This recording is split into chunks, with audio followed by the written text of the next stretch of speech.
영상이 또 잠깐 멈춰 있었네. 일단은 자, 정상적으로 프로젝트가 만들어졌으면 된 건데, 만약에 지금 똑같이 저랑 하셨는데 피니시 눌렀을 때 여기서 0%에서 안 올라가시는 분들이 있을 수 있거든요. 지금 혹시 그런 분 있나요? 일단 없으시고, 이거는 근데 언제든지 일어날 수 있는 상황이라서 제가 하나 보여드릴게요. 여러분들은 잘 되셨으면 그냥 두세요. 저는 얘를 다시 지우고.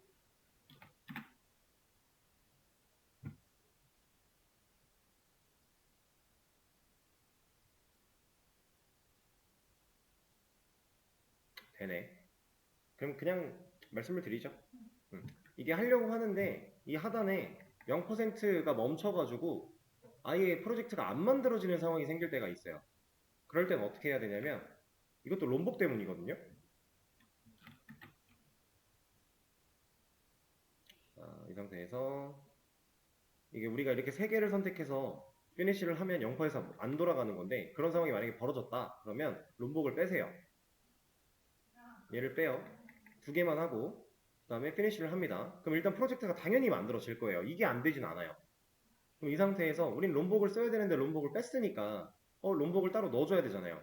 자, 그거 하는 거 알려드릴 겁니다. 프로젝트 우클릭 하단에 스프링이라고 하는 애를 마우스를 갖다 대면 add status라고 하는 게 나와요. 얘를 눌러보면 아까 전에 우리가 추가했던 이런 화면이 나오게 됩니다. 여기서 롬복을 추가하면 돼요. 그러니까 이게 가능하다는 얘기는 뭐냐? 처음에 프로젝트 만들 때 우리한테 필요한 모든 것들을 다 무조건 선택을 해야만 된다는 아니라는 거예요. 사실 우리가 지금 프로젝트 다시 만들고 얘네 추가하는 거 말고는 달라진 게 없죠. 그럼 사실 이거 지웠다가 다시 만들 게 아니라 그냥 이걸로 추가했어도 된다 라는 거예요. 그래서 어쨌든 롬복 때문에 안 되는 상황이 생기면 이 롬복을 해제하고 프로젝트를 만든 뒤에 이 add starter를 사용해서 추가 진행을 하면 넥스트를 눌렀을 때 이런 것들이 나오는데, 여기다 그냥 폼, 얘도 그냥 선택, 전체 선택하고 넣어주면 돼요. 그럼 이게 뭐 방금 전에 한 건 뭐냐면 이 add starter 추가로 내가 이제 이런 것들이 필요해 라고 명령을 할 때는 폼에다가 그리고 헬프에다가 내가 이 내용을 넣어줄게 라고 하는 거예요. 넣기 싫으면 네가 골라서 빼 라고 하는 겁니다. 근데 우린 그냥 넣어야 돼요. 우리가 쓰려고 추가하는 거니까. 그래서 그렇게 하면 이제 문제 없이 롬복까지 적용이 될 겁니다. 그래서 폼.xml 가서 확인해 보면 밑으로 내려갔을 때 아까보다 디펜던시에 뭐가 많을 거예요. 자, 스프링 부트 스타터 웹이라고 하는 거, 부트 데브 툴스라고 하는 거, 우리가 방금 추가한 거죠. 그리고 롬복도 들어있고요. 이렇게 들어있으면 되는 겁니다.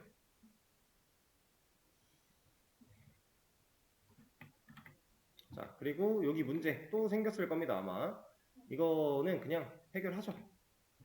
지금 빨간 줄이 여기랑 여기에 생겼을 텐데, 여기에 있는 이 S를 지우고 저장하시면 에러는 사라져요.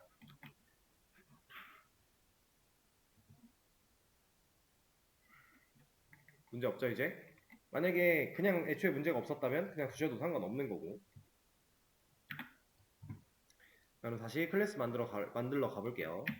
클래스 패키지에다가 컨트롤러라고 할 거고, 클래스 이름은 usr의 홈 컨트롤러 이렇게 만들어 줄 겁니다.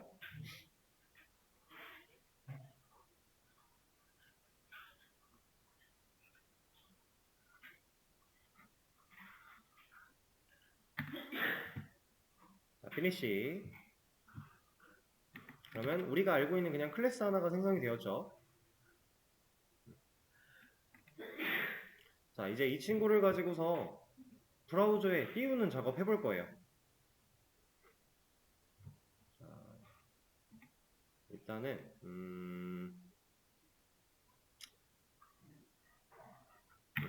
해보죠. 클래스의 상단에 어노테이션을 하나 달 겁니다. 컨트롤러라고 하는 어노테이션을 달아줄 거예요.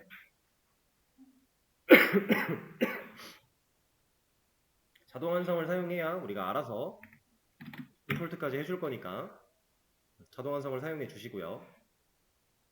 자, 그리고 이 안에다가 이건 일단 보세요.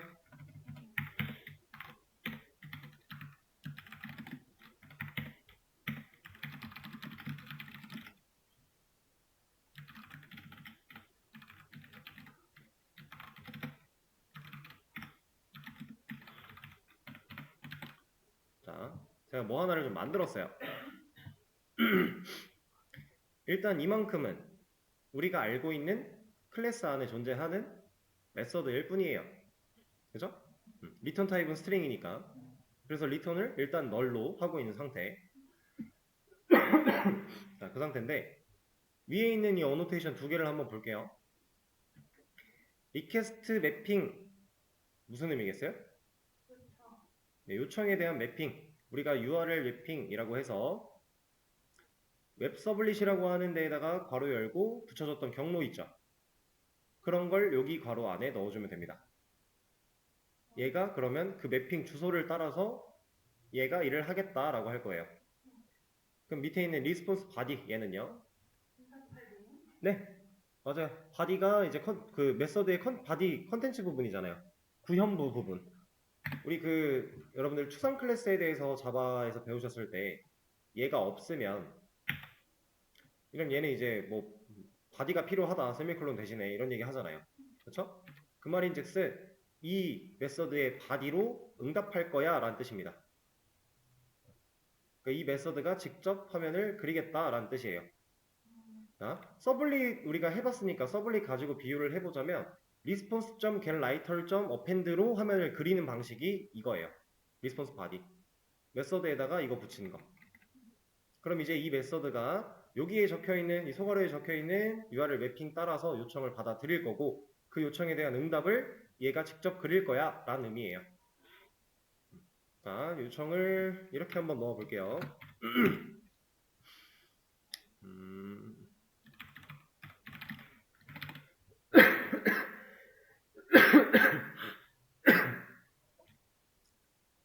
자, 이러면은 우리가 어떤 요청을 받겠다라고 하는 것 같아요? 이거 하나 더 넣어봅시다. 이렇게.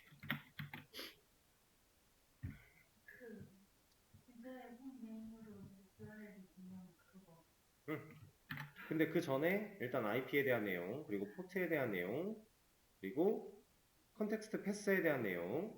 이 컨텍스트 패스는 누가 정한다? 서버가 정한다. 그죠?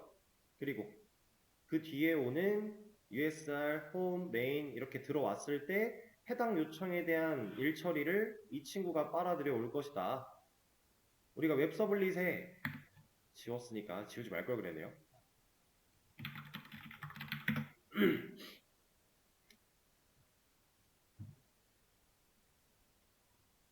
웹 서블릿 안에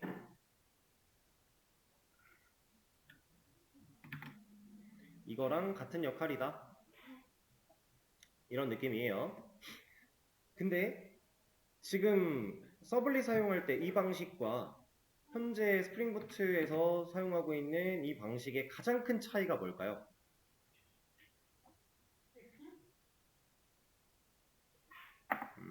아니, 그거 아니라 얘가 가지고 있는 가장 큰 차이는 얘는 메서드가 이런 요청을 받아들이는 거고요.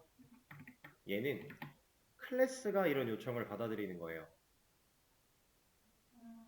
그러면 우리는 이 클래스가 이런 요청을 받기 때문에 하나의 요청은 하나의 클래스가 담당을 했어야 되죠. 그래서 실제로 서블릿 파일이 상당히 많아졌죠. 우리가 만들었던 서블릿이 이렇게나 많습니다. 그 잠깐 사이에. 근데 얘는 메서드가 받는데요. 클래스는 하나인데 이 안에 여러 메서드를 통해 요청을 분리해서 다 받을 수 있다는 얘기입니다. 그래서 저는 유저 홈 컨트롤러라는 애를 만들었는데 이 컨트롤러가 유저 홈에 관련된 모든 요청을 이 안에 메서드를 추가함으로써 처리할 수 있다는 얘기가 되는 거예요. 그러면 서블릿을 만드는 거에 비하면 훨씬 더 효율적이겠죠. 이런 겁니다. 이런 차이가 있어요. 가장 큰 차이. 자, 그러면 얘를 실제로 한번 띄워보도록 하죠. 여기다가는 널이 아니라 이런 거 하나 입력해 보도록 하고 얘를 한번 띄워볼게요. 얘를 띄우려면 우리가 서버 켜야 되죠. 서버 어디 있어요, 얘? 우리 아까 서버 다 지웠잖아요. 그죠?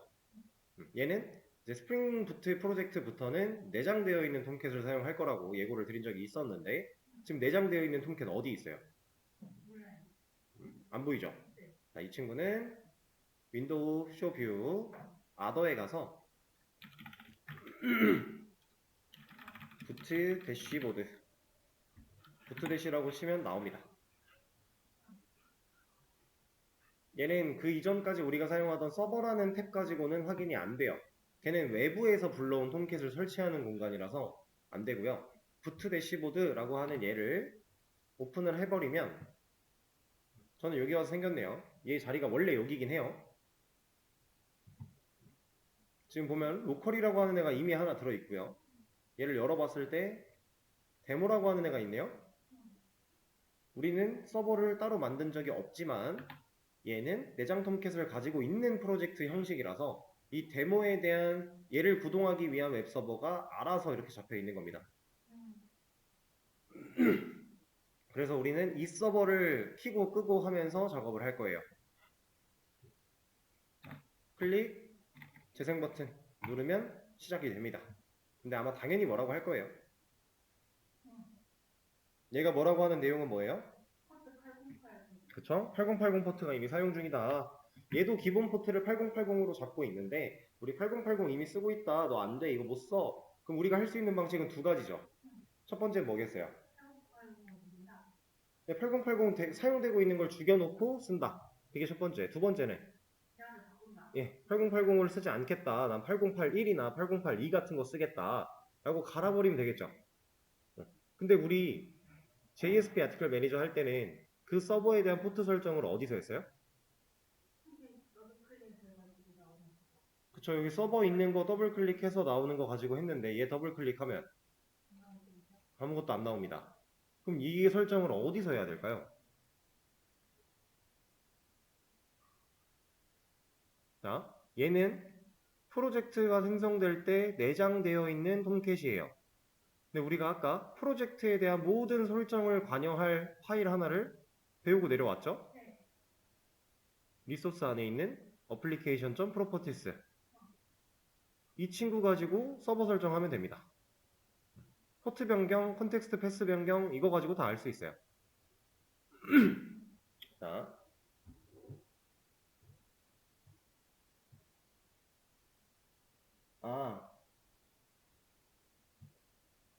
현성님 이거 저는 패키지 익스플로러로 보고 있는 거고 현성님은 지금 프로젝트 익스플로러로 보고 계셔서 그 차이가 좀 있는 건데요. 이거는 쇼뷰에 여기다가 패키지 하면은 패키지 익스플로러가 나와요. 이걸 오픈하시고 이 자리로 갖고 오면 저처럼 볼 수 있습니다. 저는 프로젝트 익스플로러를 별로 안 좋아해요. 패키지 익스플로러로 보는 걸 좋아하기 때문에 항상 이걸로 작업을 합니다. 이제 서버에 대한 설정을 여기다 해볼 거예요. 자, 지금 현재 저는 프로퍼티스 파일입니다. 근데 여러분들은 이거 따라하지 마세요. 그냥 보세요.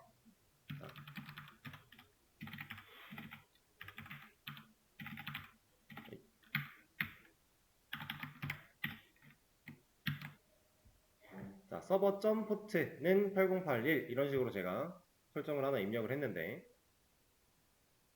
서버를 껐다 켜볼게요. 이제 뭐라고? 안 하죠. 포트가 잘 바뀌었다는 얘기예요. 그리고 이쪽으로 넘어와서 보시면은 실제로 8081 포트로 실행되고 있어요. 이렇게 설정하면 돼요. 근데 이거는 프로퍼티스 파일에 대한 방식. 이제 여러분들한테 이거 따라하지 말라고 한 이유가 우리 이거 YML로 쓸 거라고 했어요. 그건 이제 야물 파일이라고 하는데 얘도 이제 설정이 가능한 확장자인데 지금 제가 이걸 적용시키고 서버를 한번 켰잖아요.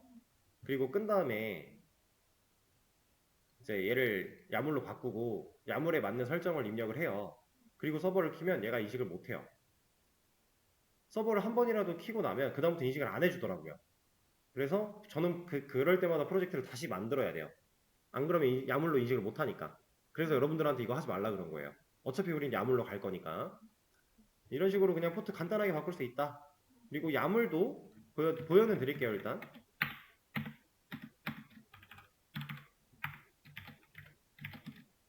야물은 이런 식으로 세팅을 합니다. 똑같은 내용인데 그 설정을 적는 방식이 다른 거예요. 근데 지금 당장 이것만 놓고 보면 사실 프로퍼티스가 더 편해요. 근데 이거는 프로퍼티스보다 훨씬 편한 겁니다. 왜냐면 우린 설정을 한두 개만 할 게 아니니까. 지금 이거랑 야물의 이게 야물의 방식인데 이거랑 프로퍼티스의 방식의 가장 큰 차이는 다 쓸 것이냐 계층형 구조로 만들 것이냐예요. 설정을 계층형 구조로 만든다는 건 이런 겁니다. 우리가 A.B.C.D에 대해서 설정을 해야 된대요. 근데 D1, D2, D3까지 해야 된대요. 프로퍼티스는 실제로 이렇게 세팅을 해야 돼요. 앞에를 다 써야 돼요. 앞에가 얼마나 붙든지 간에 다 써야 돼요. 안 쓰면 인식 안 해주니까. 근데 이 암물은 똑같은 상황이라고 했을 때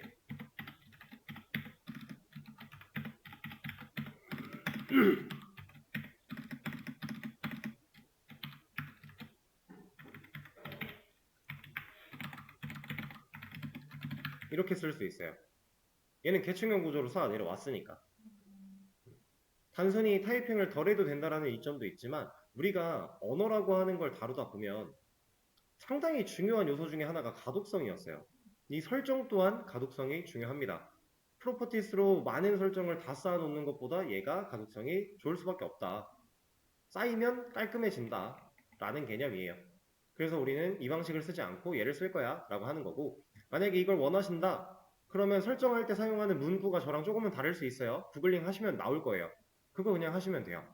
어차피 똑같이 설정이 가능한 거니까. 그래서 저는 일단 바꿔볼긴 할 건데 안 될 거라서 여러분들이 이거부터 따라 하시는 거예요. application.properties 얘를 클릭한 다음에 F2 누르고 뒤에 있는 properties 부분을 YML로 바꿔줍니다. 그리고 OK를 하면 얘가 파일 확장자가 바뀌겠죠? 입력되어 있는 내용의 색깔도 좀 바뀌었어요. 야물 파일의 그 문법에 맞게끔 적용이 됐다라는 거예요. 자, 여러분들 이거 따라 치시는데 중요한 거 짚어드릴게요.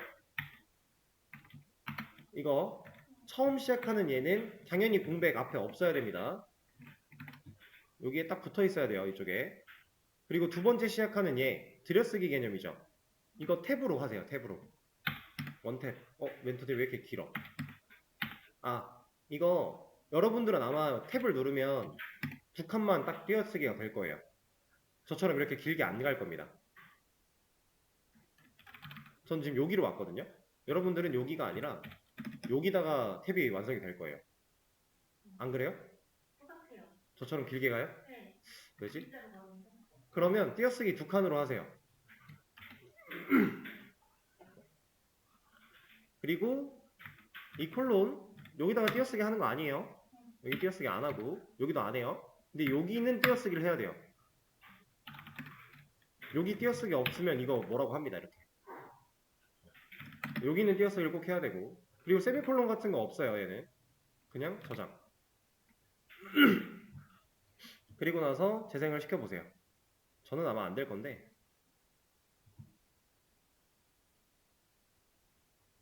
제가 된 것처럼 보인 이유가 아마 이걸 거예요. 다시 한번 저는 여러분들 됐죠? 뭐야 됐네? 옛날엔 안 됐는데 버전이 올라가면서 수용을 해주나 보네요 이제. 옛날엔 안 돼가지고 제가 막 혼자 이거 다시 프로젝트 다시 만들고 막 이랬었는데 됐으면 좋죠 뭐. 그러면 지금 저는 8082로 했는데 이거 아예 아니다 뭐 이거는 뭐 상관없으니까. 그리고 아까 제가 컨텍스트 패스 같은 것도 정할 수 있다라고 했죠.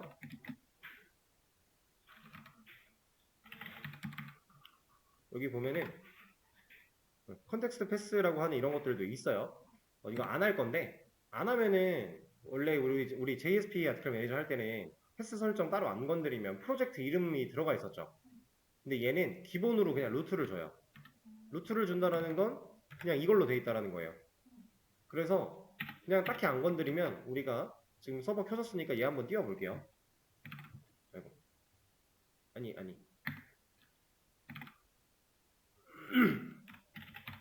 넣고 걸었을 때 저는 8082입니다 지금. 여기에 USR home main.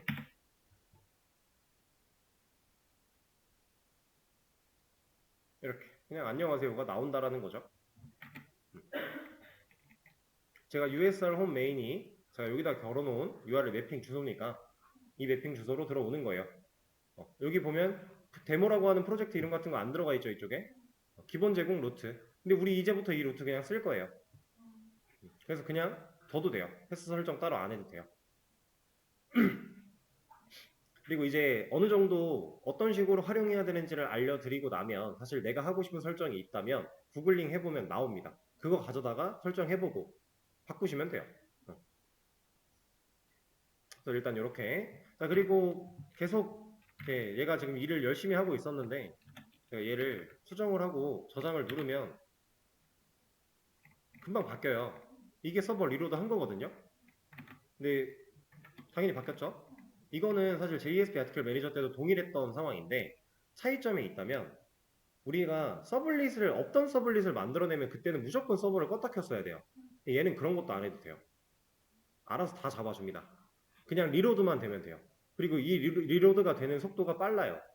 그래서 우리가 그 전에 했던 것보다 적용되는 게 훨씬 더 빠르게 나타날 거다 라는 상황.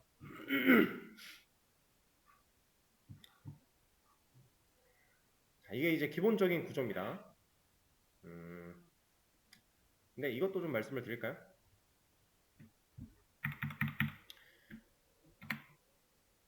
자, 얘가 리퀘스트 매핑이라는 요청 주소예요. 그러니까 어노테이션이에요. 이 어노테이션이 달려있기 때문에 해당 요청에 대한 매핑을 이 메서드가 하고 있는 거거든요. 그렇죠? 그러면 우리가 그 JSP 서블릿 사용할 때는 두 겟과 두 포스트가 있었어요. 이 둘의 차이는 뭐였죠? 얘는 URL에 파라미터 세팅을 한다. 얘는 세팅을 URL에 하진 않는다. 두 차이가 좀 있었는데 얘는 뭘로 구분해요? 자, 보세요. 두 겟과 두 포스트가 서블릿 안에 들어있던 메서드였어요. 얘는 클래스였고, 그래서 얘한테 웹 서블릿이 걸려 있으니까 우리가 클래스 하나당 하나의 요청을 처리할 수 있는 상태가 됐던 건데, 그러다 보니까 두 겟과 두 포스트, 우리가 포스트 요청을 보내면 얘가 일을 한다, 겟 요청을 보내면 얘가 일을 한다의 개념이었어요. 근데 얘는 이제 그 개념에서 안으로 들어온 메서드가 요청을 직접 받고 있죠. 그러면 이 친구가 겟과 포스트를 어떻게 구별할 수 있을까요? 지금은 구별할 수 있는 상태일까요?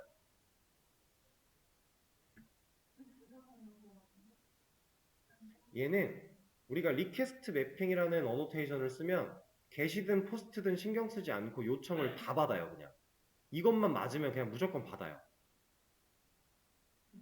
그래서 둘 다 받고 있어요. 얘는 실제로 그렇게 하고 있는 건데, 그러면 나는 확실하게 get으로 보내고 싶은데 그때는 get 매핑이 따로 있습니다.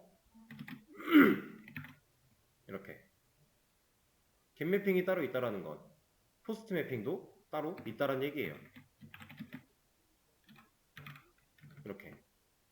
그래서 원래는 내가 쓰는 이 요청의 방식이 get이냐 포스트냐에 따라서 이 매핑도 똑같이 맞춰주는 게 정석이긴 합니다. 근데 사실 우리는 그럴 필요가 딱히 없어요. 왜냐면은 그냥 리퀘스트 매핑을 써도 알아서 받아줄 거니까.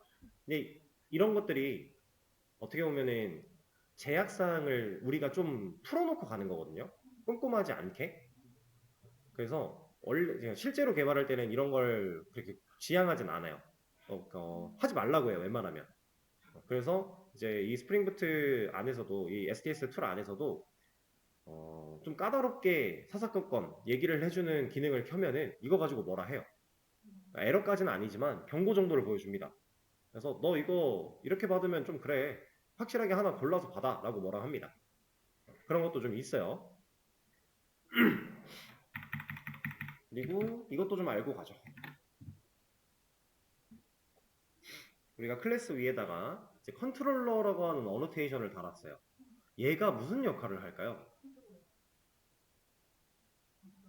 그러니까 이 어노테이션의 역할,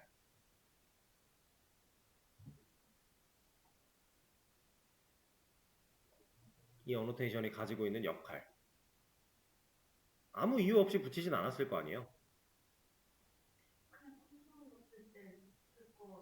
그러니까 컨트롤러한테 달아주는 어노테이션인 건 맞는데, 그러니까 왜 다느냐가 중요한 거죠.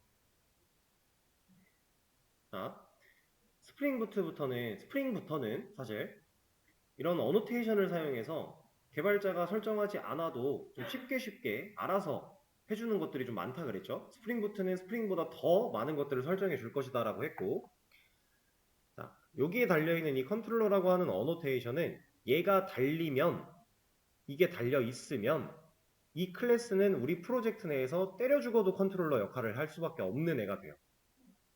그 말이 뭔 말이냐?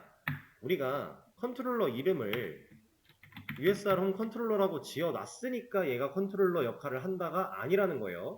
얘 이름을 서비스로 바꿔도요. 여기에 컨트롤러가 박히면 얘는 컨트롤러예요.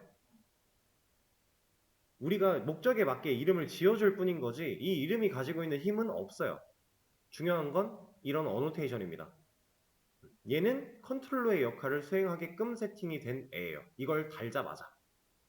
이 프로젝트 내에서 얘 이름이 나는 설정이야. 프리퍼런시스라고 하는 이름을 지었어요. 그래도 얘는 컨트롤러예요. 어노테이션에 달렸으니까. 그래서 우리가 이 MVC 구조를 맞춰서 할 때 서비스 파일도 만들 것이고 이제 DAO도 만들 것이고 VO도 만들고 하겠죠. 그런 친구들이 각각의 역할에 맞게 어노테이션이 달리면 컨트롤러가 서비스를 바라볼 때 얘는 서비스네. 프로젝트가 컨트롤러를 바라볼 때 얘는 컨트롤러네. 이런 판단을 알아서 한다라는 거예요. 이해되실까요? 그래서 우리가 이 어노테이션을 빼먹으면요.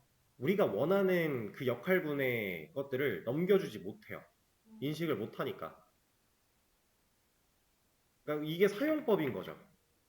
얘를 달면 기타 설정 안 해도 돼 라는 엄청난 편의성이 있지만 얘를 쓰지 않으면 설정을 안 한 거랑 마찬가지니까. 이해되실까요? 그래서 앞으로 수업을 진행하면서도 어노테이션들이 되게 많이 나올 거예요. 많이 나올 건데 그 역할군들이 다 존재하는 어노테이션들이니까 우리가 어느 정도는 잘 알고 써야 된다라는 겁니다. 다시 얘는 좀 바꿔주도록 하고 자, 그러면 일단 화면에 이런 거 나오는 것까지 해봤는데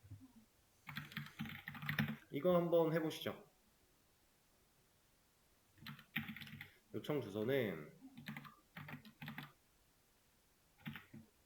참 그리고 이거 앞에 이거 없으면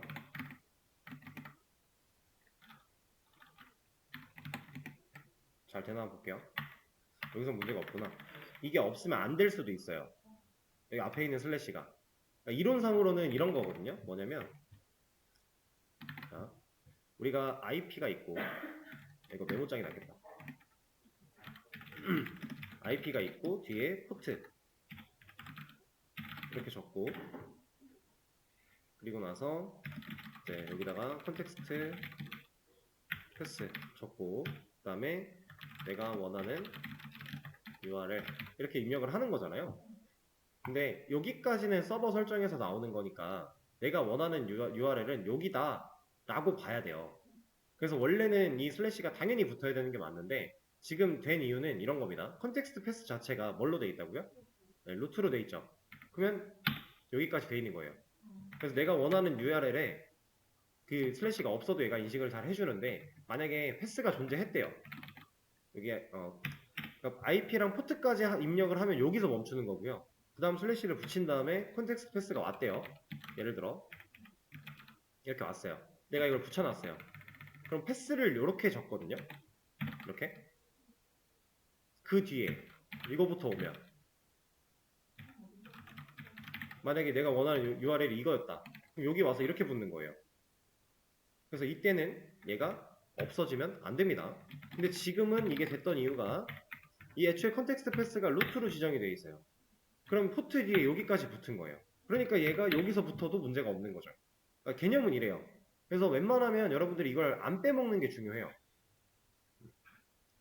패스가 있을 수도 있고 없을 수도 있는 거니까 습관을 잘 들여야 돼요. 근데 이게 지금 보시면은 그러면 여기다가 내가 원하는 URL이 이만큼이었고 여기 이제 중간에 패스가 있으면 그럼 아니지. 이렇게 있을 때 여기서는 이게 문제가 없는 게 맞는데 내가 이렇게 적어놨는데 만약에 패스가 루트예요. 그럼 이거 뒤에 가서 이렇게 붙으면 얘 때문에 문제 안 생겨요? 네, 이건 문제 안 생겨요. 이렇게 겹쳐버리면 얘가 그냥 알아서 하나를 없애버리기 때문에 이건 문제가 안 생겨요. 그래서 지금 제가 처음에 이렇게 했을 때도 당연히 얘는 뭐라고 안 하고 있는 상태. 그러니까 우리가 붙이는 걸 습관을 들여야 된다는 겁니다. 앞에는. 뒤에는 당연히 안 붙이는 거고.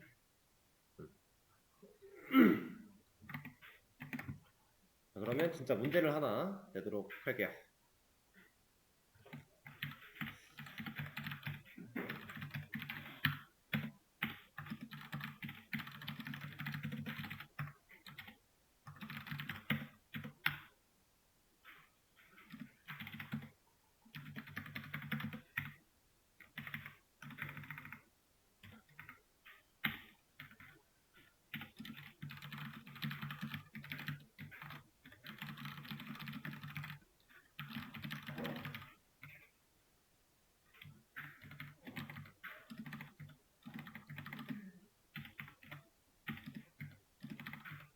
자, 이렇게. 우리가 그 브라우저에서 새로 고침 F5를 누른다라는 행위는 그 주소 그대로 요청을 다시 보낸다라는 의미랑 동일한 거거든요. 그래서 이렇게 좀 적어 드린 건데 사실 이건 다 계속 쓸 필요는 없는 거고 처음에 요청을 보냈을 때 화면에 0이 나와야 돼요. 그리고 새로 고침 혹은 요청을 새로 보낸다 주소 클릭해서 엔터 또 친다 하면 그 다음에는 1이 나와야 돼요. 요청은 같은데 값이 변해야 된다는 얘기겠죠? 이거를 한번 해보세요. 시간을 잠깐 드리겠습니다. 자, 앞에 화면 볼게요. 같이 볼 건데 지금 이 문제를 우리가 해보라고 제가 시간을 드린 이유가 진짜 아까 말씀드린 것처럼 그 생각의 틀을 넓히기 위해서 이걸 해보라고 말씀을 드린 거거든요. 일단은 이 main2라고 하는 요청을 보냈을 때 뭔가 행동을 해야 된다는 것 자체가 이 요청을 받아들일 수 있는 애가 필요하다라는 거겠죠. 자, 저는 그래서 이걸 하나 더 만들 겁니다. 여기를 to로 바꿀 거예요. 얘도 이름을 바꿔줄 거고 메서드 이름 겹치면 안 되는 거니까. 그리고 리턴을 이런 걸 안 할 거고요. 여기를 int로 바꿔버릴 겁니다. 왜냐하면 우리가 화면에 값을 줘야 되는 건 0이에요. 0. 0부터 1, 2, 3, 4, 5로 쭉 올라가야 돼요. 그래서 int를 리턴할 거예요. 이거 메서드잖아요. 리턴 타입 바꿔도 문제가 없겠죠. 자, 일단 이 상태에서 여기다가 요청 보내면 화면에 0 나와요. 이거 당연한 거잖아요. 그쵸? 이 리턴의 결과대로 화면을 그린다라고 했었으니까. 그래서 이렇게 놓을 건데 자 이제 처음에 0이 나오는 건 오케이. 근데 한 번 더 눌렀을 때 1이 나와야 된대요. 당연히 안 되겠죠. 왜 안 돼요? 박혀 있으니까. 그렇다라는 건 이 자리에 값이 변해야 된다라는 거겠네요. 리턴되는 결과가 바뀌어야 돼요. 그럼 값이 변할 수 있으려면 우리 변수 써야겠죠. 자, 여기 메서드 안에다가 int a는 뭐 0 해가지고 만들었대요. 의미 있어요? 없죠. 메서드 호출할 때마다 얘는 새로 초기화할 건데 의미 없죠. 그럼 여기 아니면 어디겠어요? 천역 변수. 이거 그냥 클래스예요. 유저 홈 컨트롤러도 컨트롤러라는 어노테이션에 달려서 얘는 이 프로젝트 내에서 컨트롤러 역할을 수행할 거야 라고는 했지만 얘는 그냥 자바에서 클래스일 뿐이에요. 전역 변수 당연히 쓸 수 있는 거죠. 이 메서드도 이런 게 달려 있어서 요청 빨아들일 거고 응답도 하겠지만 본질 자체는 메서드예요. 그럼 얘는 우리가 알고 있는 그 상식들 다 쓸 수 있다라는 거예요. 인자 당연한 거고 매개 변수 당연한 거예요. 그 개념입니다.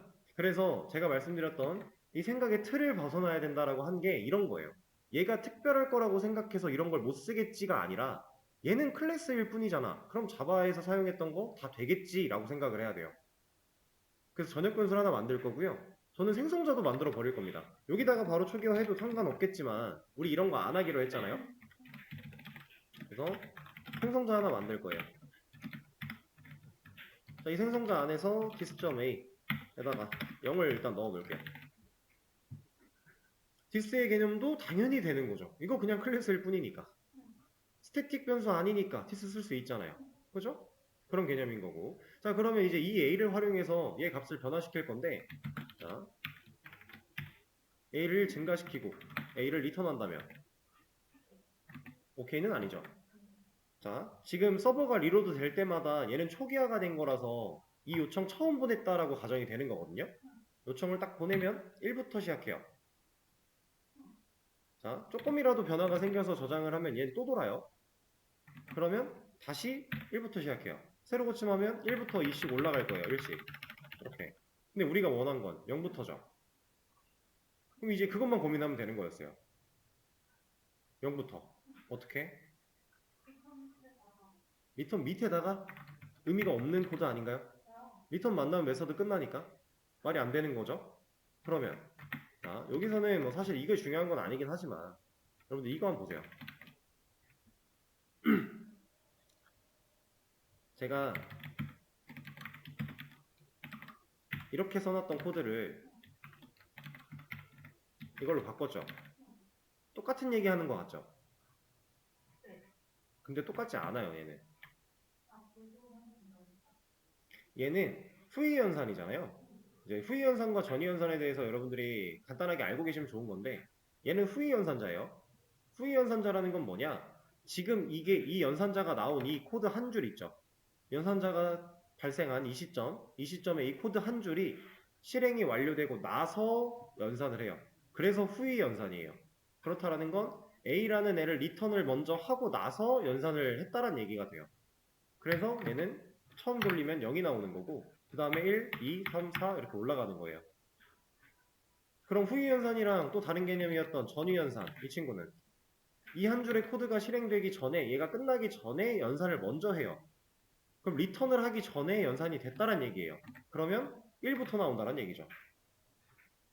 전위 연산과 후이 연산은 이런 차이가 좀 있습니다. 근데 우리가 그동안은 사실 전위 연산을 딱히 쓸 필요가 없는 상황이어서 항상 후이 연산 가지고 처리를 했었어요. 근데 그렇게 해도 문제가 없었으니까. 근데 지금 상황은 확연히 다른 결과가 나오니까 알아두면 좋겠죠? 요 정도.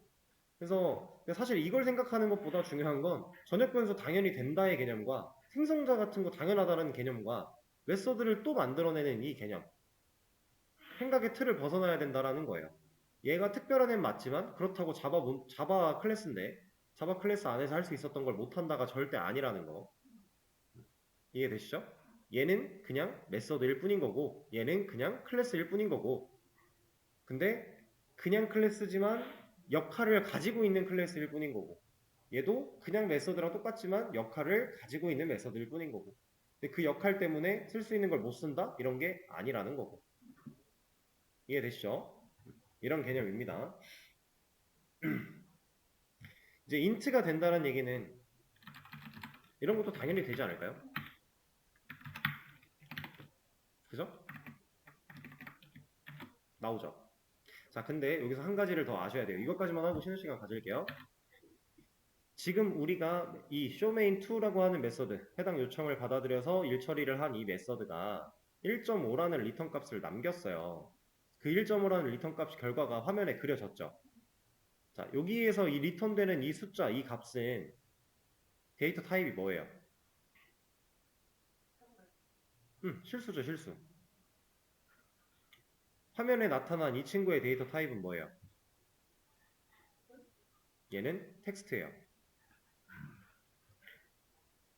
리턴을 해서 어떠한 결과가 화면에 그려진 순간 얘는 그냥 텍스트일 뿐이에요. 실수? 아닙니다. 아까 정수를 리턴해도 이 자리에 나타난 이 값은 그냥 텍스트예요.